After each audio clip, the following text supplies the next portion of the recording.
Sir आप थोड़ा अपने बारे में इंट्रोडक्शन दें और जो जामर बादशाह डैम में जो बदनवानियाँ हैं इसके बारे में आपके जो तअसुरात हैं। Mubashar RBK voice of Gilgit-Baltistan.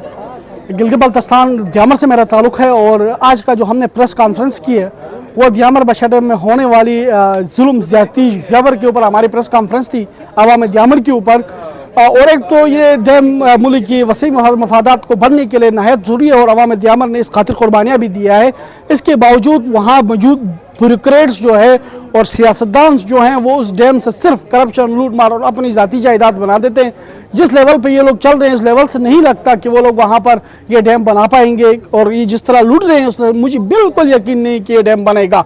दूसरा जो CBM स्कीम है वो हम चाहते हैं कि वहाँ के द्यामर के अवाम पर CBM स्कीम के थ्रू कम्युनिटी बिल्डिंग फंड है उसे स्कूल बनाए, हेल्थ केयर और दूसरे बुनियादी फैसिलिटीज़ हैं वो वहाँ के अवाम के लिए दें, क्योंकि उन्होंने कुर्बानी दी, आपने नहीं दी, आप तो सिर्फ लूट रहे हो। उन्होंने कुर्बानी दिया तो उनके कुर्बानियों का इज्जत की निगाह से देखा जाए, उनका कुर्बानी को कंसिडर किया जाए। तीसरा हमारे जो अहम इशू है कि चोला पेमेंट है वो अभी तक नहीं हो गई है, उसका जल्द अज जल्द चोला पेमेंट किया जाए। अगर मगर नहीं किया गया तो हम अनकरीब इस्लामाबाद प्रेस क्लब के सामने 2 या 3 दिन के बाद हम यहाँ पर प्रेस कॉन्फ्रेंस करेंगे, धरना देंगे।